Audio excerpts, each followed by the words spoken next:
Olá, estamos aqui em mais uma aula do nosso curso. A nossa aula tem o número 38 e estamos trabalhando o capítulo 9 do nosso Evangelho segundo o Espiritismo, que trata do tema Bem-aventurados os mansos e os pacíficos.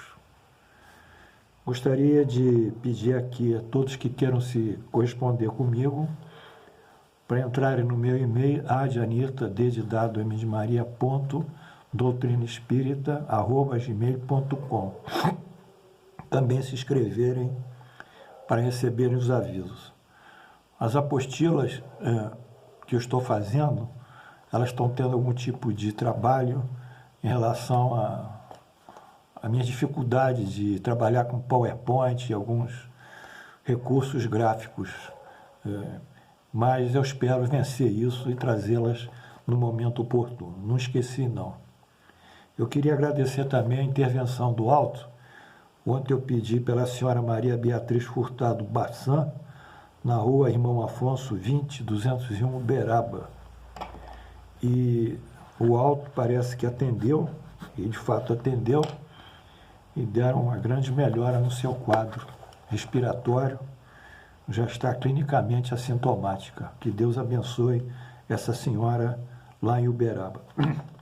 Bem, nós trabalhamos a mansuetude e a pacificidade, porque são coisas que a gente tem que viver no dia a dia, já que a rede social, o momento de comunicações de tantos apps, tantas coisas, elas estão cheios de odiosidade, de revolta, de uma série de circunstâncias afetivas e morais que nada agregam ao crescimento nosso, nada agrega à nossa paz e nada melhora as nossas condições psicológicas e espirituais. Eu tenho recebido muitos telefonemas de pessoas que estão aterrorizadas com a televisão, com o número de mortes, a ameaça do coronavírus.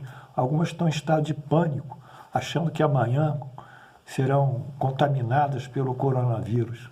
Nós temos que passar mensagem de tranquilidade, de segurança, de fé, e não mensagem de caráter alarmista e de uma tonalidade terrorífica quase e apocalíptica. Então vamos mudar esse quadro de entendimento das coisas, vamos buscar o que Jesus disse, porque ele tinha, o que ele dizia, era a força da lei dele, que ele representou e representa a Deus. Então, o que ele dizia tinha a força da lei divina, que ele era expressão da palavra de Deus. Por que, então, esquecemos esses ensinamentos e muito menos o praticarmos?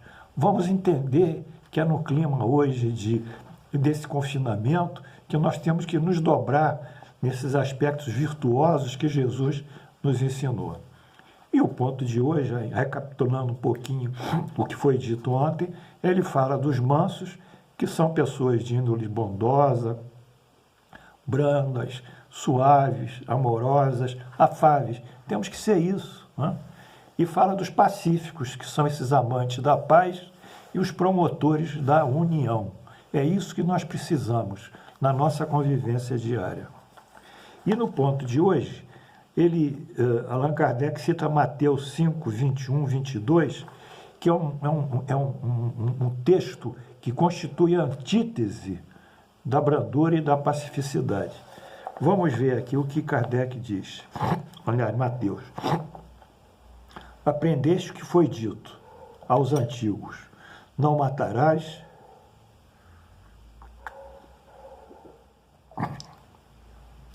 e quem matar merecerá ser condenado pelo julgamento.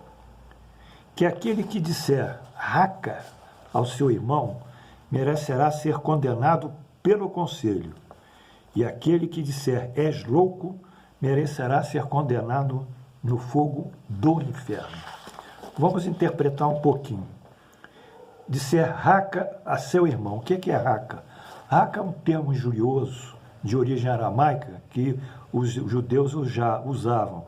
É um termo pejorativo e significa, na sua essência, uma pessoa sem princípios, sem caráter, sem moral. E quando se pronunciava a palavra raca, eles cuspiam para o chão e viravam o pescoço numa manifestação de pura rejeição.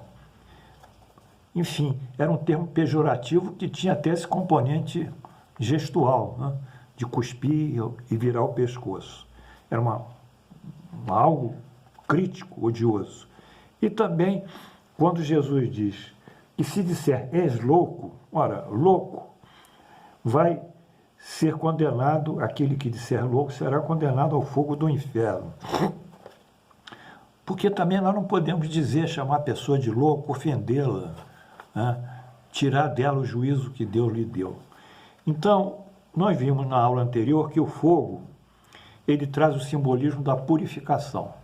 E a purificação no Espiritismo se faz pela reparação dos males que cometemos, pelas provações, pelas expiações, pelos sofrimentos, que tudo isso vai sendo ajustado com o dia a dia.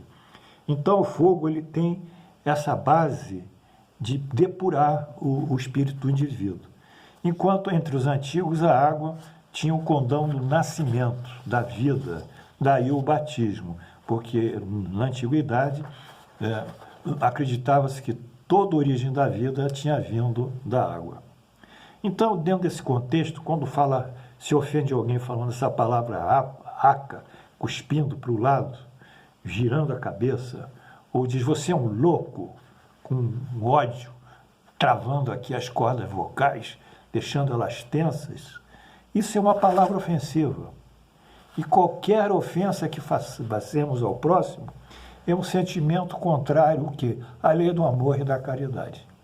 Daí a dificuldade dessas pessoas. Nós temos que seguir a lei do amor e da caridade, porque seguindo essa lei, nós vamos mudar as relações interpessoais e as relações sociais. Porque aquelas pessoas que estão impregnadas desses sentimentos de amor, de docitude, de mansitude, de pacificidade, de entendimento, de conciliação, nós vamos mudar a nossa relação dentro da casa, se hoje estamos em atrito, e vamos mudar nossas relações extra-casa, extra-domicílio, nas relações sociais. Então, a boa sociedade, ela tem que seguir esses princípios morais a nós trazidos por Jesus e antes também por Moisés. Portanto, quando se fala essas palavras ofensivas, nós insultamos a pessoa e alimentamos com isso o ódio, o rancor e até a retaliação e a vingança. E tudo isso, meus amados alunos, é um atraso, é um verdadeiro atraso. Ninguém leva nada se vingando, represaliando, contestando, colocando odiosidade na voz. Enfim, vamos buscar as coisas de Deus. É aí que nós estaremos com felicidade. Ninguém é feliz assodado, com mágoa, com rancor, com ressentimento. Ninguém é impossível. Então vamos trazer as virtudes, aí a excelência dessa aula de hoje, da pacificidade, da mansuetude, do entendimento, da paz, para que possamos ter um quadro de vida melhor. Isso não é nada extraordinário, não é? Por isso que o Espiritismo veio. Ele não veio para produzir fenômenos de materialização, ele não veio para dar comunicações de psicografia, ele não veio para produzir milagres ou curas espirituais, ele veio para dar uma consistência comportamental a nós que se ajuste às leis morais divinas. Ele veio regular pela razão e pelos princípios da ética e do respeito ao próximo a nossa vida familiar, a nossa vida social, a nossa vida laborativa, os nossos diversos papéis no mundo e como atores que somos dentro da sociedade, que é essa a grande força do Espiritismo, é a força da sua razão e da bondade que o embebe com uma água pura, está embebendo uma espuma que cai sobre nós. Bem, mas nesse sentido ainda, nós temos alguns benefícios de exercermos essas qualidades, essas virtudes da mansuetude e da pacificidade. Por exemplo, se nós perdemos um parente próximo, como é que nós vamos reagir? Como é que nós vamos superar esse sentimento de saudade, esse sentimento de luto? Como é que nós vamos trabalhar nisso? Nós podemos trabalhar, segundo o Espiritismo, nos casos de perda, de dor, de duas maneiras. Nos atentando para a lei da causa e efeito, que é uma lei divina, e que essa movimentação da perda seguiu a lei da causa e efeito, quer dizer, o nosso parente, o nosso amigo, o nosso colega, ele chegou ao termo da vida dele, preencheu o tempo de vida, e então, a partir disso, nós fazemos uma reflexão sobre essa relação da causa e efeito, e com isso nós nos resignamos, não, nós ficamos num quadro de obediência. Obedecemos isso, reconhecemos. Esse poder de reflexão em cima das leis do Espiritismo, sobre a morte, sobre a desencarnação, elas consigam nós o valor da razão. Então, a obediência frente à razão, frente a esses fatos, é o signo da razão. A obediência é a razão. Por outro lado, se nós aceitamos isso puramente como sentimentos, colocando a nossa submissão a Deus, um sentimento muito puro, nós nos resignamos. Por isso, nós temos que frisar o seguinte: a obediência é o consentimento da razão, a resignação é o consentimento do coração. Portanto, são dois mecanismos facilitadores dessa modulação afetiva de paz e de pacificidade. Nós temos a obediência frente aos fatos que são hostis. Não é que nós vamos nos curvarmos, são coisas maiores, né, que independem da nossa vontade. E, ao mesmo tempo, nos resignamos. Um vai pela razão, a obediência, e o outro é o consentimento do coração. Portanto, era isso que nós queríamos passar para vocês hoje, nesse sentido, mostrando que até as palavras, até o sentimento que nós temos, mesmo que nós não verbalizemos, falemos nada, ficamos em silêncio, mas por dentro está fervendo, está um climão aqui, ó, aqui por dentro está um climão, está fervendo, a chapa está quente, a gente está só murmurando, está só criticando e aquela coisa está subindo. Nada disso. Deixa de lado. Tem coisas mais bonitas. Pensemos no bem, pensemos em Deus, pensemos nesses ensinamentos que Jesus nos legou e sejamos felizes. Portanto, essa é a aula de hoje. Eu agradeço a vocês. Terminamos o ponto aí da mansetude e da passividade. Vimos que a cólera, o ódio, a ira e ressentimento são todas condições absolutamente negativas e que lá na frente ainda causam problemas no organismo. Há muitas doenças funcionais que a psiquiatria também cataloga, que são doenças chamadas somatoformes, são problemas psíquicos que o indivíduo converte para o organismo.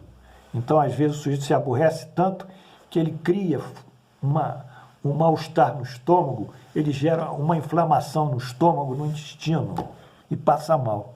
Porque a energia, ela não se modifica, ela não se cria e ela não desaparece, ela apenas vai seguindo de um ponto para o outro.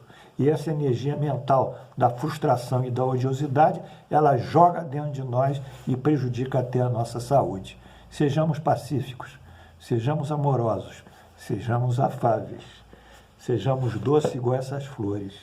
E quando quiserem pegar a gente, nós pensemos que há coisas mais importantes na vida que nós devemos trabalhar na nossa natureza, que é realmente a nossa libertação, a nossa felicidade, a nossa paz interior.